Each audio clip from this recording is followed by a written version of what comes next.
Itulah sebabnya umat Nabi Muhammad sallallahu alaihi wasallam beriman kepada Al-Quran dan beriman pula kepada seluruh kitab suci yang pernah Allah turunkan kepada nabi-nabi sebelum diutusnya Nabi Muhammad sallallahu alaihi wasallam. Ayo baca kitab. Oi. Jangan lupa subscribe, like, dan share Baca Kitab Boy. Assalamualaikum warahmatullahi wabarakatuh. Bismillahirrahmanirrahim. Kita akan melanjutkan kembali pembacaan kitab tafsir Ibnu Katsir. Dan kini kita sampai pada pembahasan ayat 1-4 surah Ali Imran. Baik, mari kita mulai. A'udzu billahi minasyaitonir rajim. Alif Lam Mim. Allahu la ilaha illa huwal hayyul qayyum. Alif Lam Mim. Allah, tidak ada Tuhan selain Dia yang maha hidup, yang terus-menerus mengurus makhluknya. Nazzala alaikal kitaba bil haqqi musaddiqan lima baina yadayhi wa anzalan taurata wal injil. Allah lah yang telah menurunkan kitab kepadamu, wahai Muhammad, yang mengandung kebenaran dan membenarkan kitab-kitab sebelumnya dan menurunkan Taurat dan Injil. Min qablu hudan linnasi wa anzalal furqan. Sebelumnya sebagai petunjuk bagi manusia dan Dia menurunkan Al-Furqan. Innal ladzina kafaru bi ayatillahi lahum adzabun syadid. Sungguh orang-orang yang ingkar terhadap ayat-ayat Allah, mereka akan memperoleh azab yang berat. Wallahu azizun dzuntiqam. Dan Allah Maha Perkasa, dan Allah memiliki kekuasaan untuk melakukan hukuman. Quran Surah Ali Imran ayat 1 sampai ayat 4.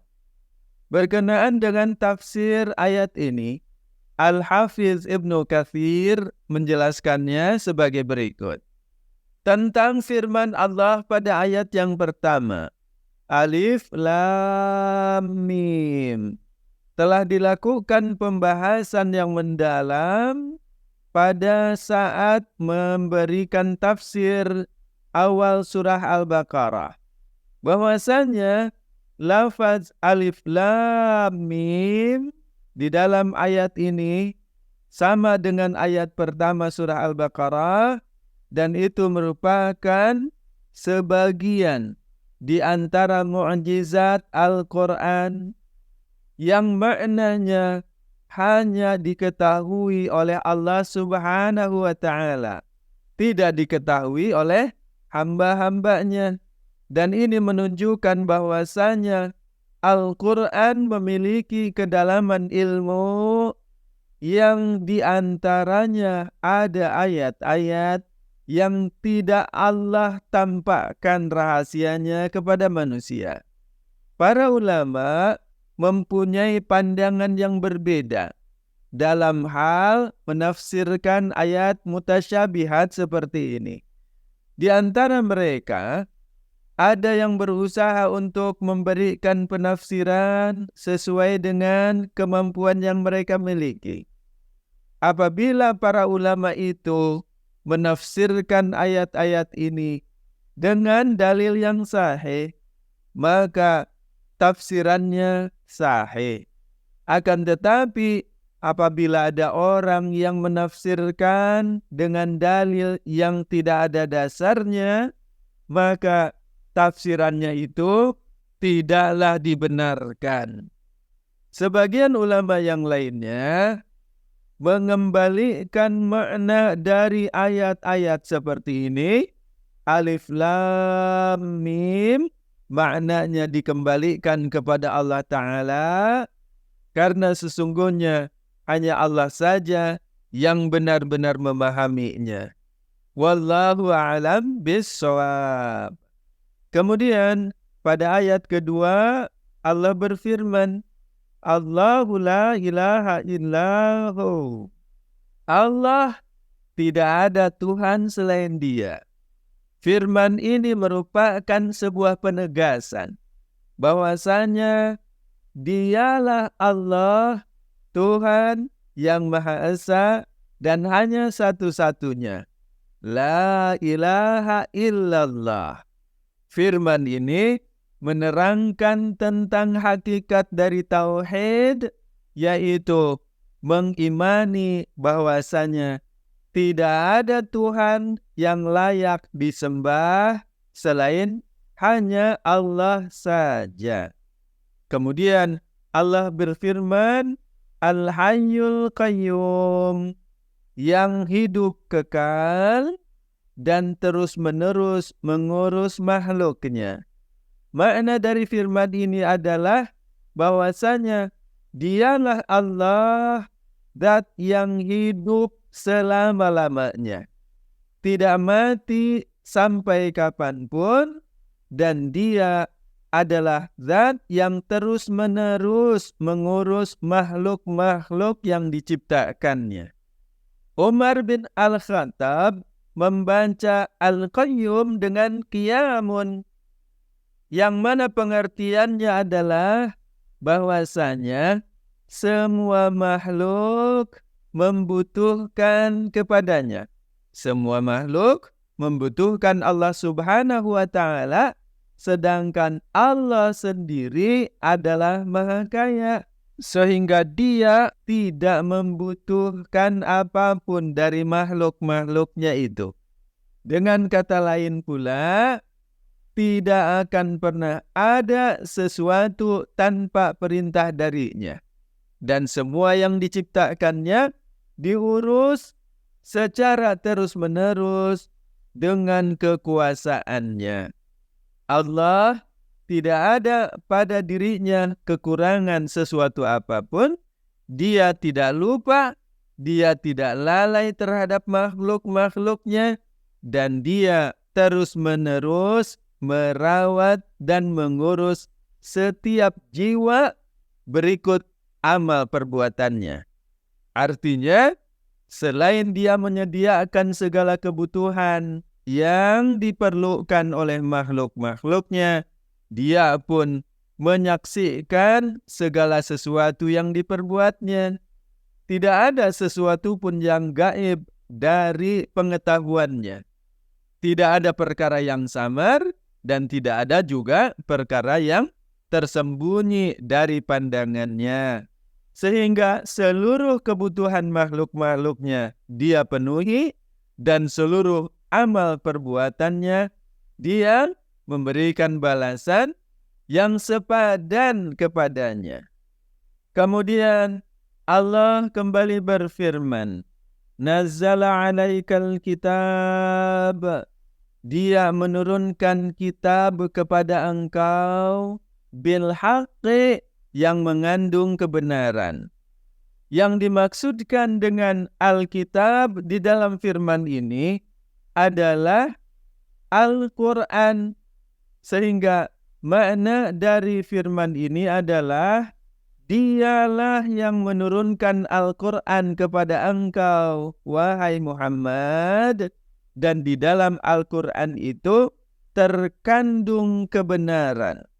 Yakni tidak ada kebimbangan di dalam Al-Quran, dan tidak ada pula keraguan padanya.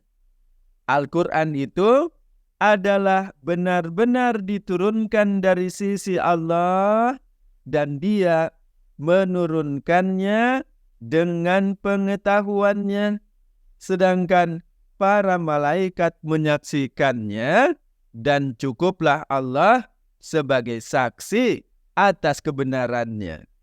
Kemudian firman Allah Ta'ala, musaddiqan lima baina yadai, yang membenarkan kitab-kitab yang diturunkan sebelumnya. Maksudnya adalah Al-Quran ini membenarkan kitab-kitab yang diturunkan oleh Allah kepada para rasulnya sebelum datangnya Al-Quran. Al-Quran membenarkan kitab-kitab tersebut, begitu pula sebaliknya. Kitab-kitab tersebut membenarkan Al-Quran melalui apa yang diberitakan di dalam firman-firman yang terkandung di dalamnya, dan juga melalui apa yang disiarkannya sejak zaman nabi-nabi sebelumnya, yang isinya antara lain adalah menyampaikan berita gembira bahwasanya Allah berjanji untuk mengutus seorang hamba pilihan sebagai rasulnya, dan kepada hamba yang diutus menjadi manusia pilihan itu Allah turunkan pula kitab suci yang agung. Dan utusan yang dimaksudkan di dalam kitab-kitab itu adalah Nabi Muhammad SAW, dan bersamanya diturunkan pula kitab suci Al-Quran yang mulia. Lalu Allah tambahkan di dalam firman-Nya, wa anzalan Taurata wal Injil. Dan Allah telah menurunkan pula sebelum kedatangan Al-Quran itu kitab Taurat kepada Nabi Musa alaihissalam. Dan Allah pun telah menurunkan pula kitab Injil kepada Nabi Isa putra Maryam alaihissalam. Dengan kedua firman ini, wa anzalat Taurata wal Injil, maka orang-orang yang beriman dibimbing Allah untuk mengimani kitab-kitab yang diturunkan sebelum Al-Quran, yaitu kitab Taurat dan kitab Injil. Itulah sebabnya umat Nabi Muhammad SAW beriman kepada Al-Quran dan beriman pula kepada seluruh kitab suci yang pernah Allah turunkan kepada nabi-nabi sebelum diutusnya Nabi Muhammad sallallahu alaihi wasallam. Kemudian Allah Ta'ala melanjutkan firman-Nya, min qablu hudan linnasi wa anzalal furqan. Kitab Taurat dan Injil itu diturunkan sebelumnya untuk menjadi petunjuk bagi umat manusia pada zamannya masing-masing. Kitab Taurat diturunkan oleh Allah Subhanahu wa Ta'ala untuk menjadi petunjuk bagi manusia pada zaman Nabi Musa alaihissalam, dan kitab Injil diturunkan Allah kepada Nabi Isa untuk menjadi petunjuk bagi manusia pada zamannya pula. Wa anzalal furqan, dan kemudian setelah kitab-kitab itu Allah menurunkan Al-Furqan.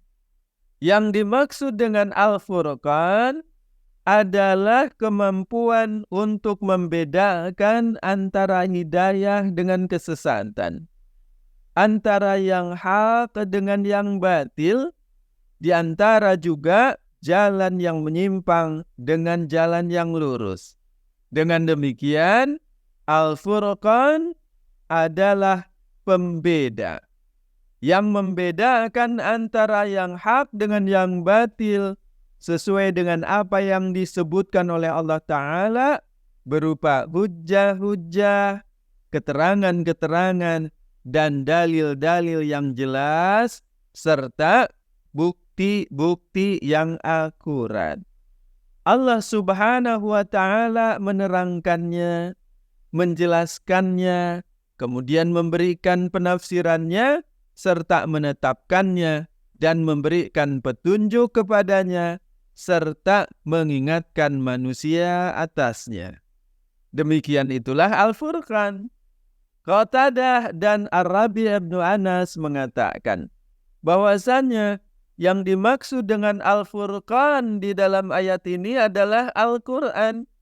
Ibnu Jarir memilih berpendapat bahwasanya Al-Furqan di dalam ayat ini merupakan bentuk masdar dari Al-Quran. Karena pada ayat sebelumnya Allah menyebutkan Al-Quran, yaitu pada firman, Nazzala alaikal kitaba bil haqqi musaddiqan lima baina yadayhi wa anzalat taurata wal injil. Dia menurunkan kitab Al-Quran kepada engkau Muhammad dengan sebenarnya. Dan dia menurunkan Taurat dan Injil. Kemudian Allah lanjutkan firman-Nya, Innalladzina kafaru biayatillah.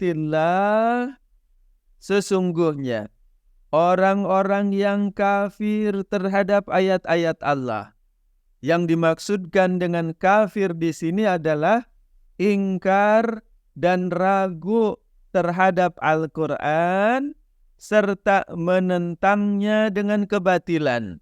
Maka untuk orang-orang yang seperti ini, Allah menyediakan siksa yang berat di hari kiamat kelak, sebagaimana difirmankannya, lahum adzabun syadid.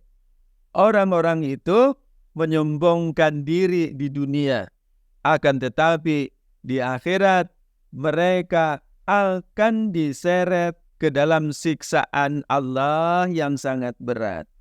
Wallahu azizun, dan Allah Maha Perkasa. Keperkasaan Allah tidak bisa dilawan oleh siapapun, sehingga orang-orang yang menyombongkan diri itu menjadi tidak berdaya. Walaupun selama hidup di dunia mereka bersifat sombong dan angkuh di hadapan Rasul-Nya, dan mereka juga mendustakan ayat-ayatnya, bahkan memusuhi dan membunuh nabi-nabi dan rasul-rasulnya.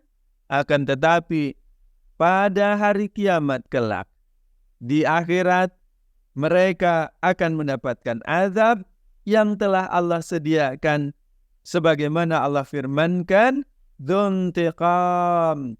Dia mempunyai kekuasaan dan keperkasaan untuk memberikan hukuman. Wallahu azizun dzuntiqam. Demikianlah tafsir Ibnu Katsir terhadap ayat 1 sampai 4 surah Ali Imran. Wallahu a'lam bissawab. Insyaallah pada kesempatan yang akan datang kita akan melanjutkan kembali pembacaan kitab tafsir Ibnu Katsir untuk ayat 5 dan 6. Assalamualaikum warahmatullahi wabarakatuh. Ayo baca kitab. Oi. Jangan lupa subscribe, like, dan share Baca Kitab Boy.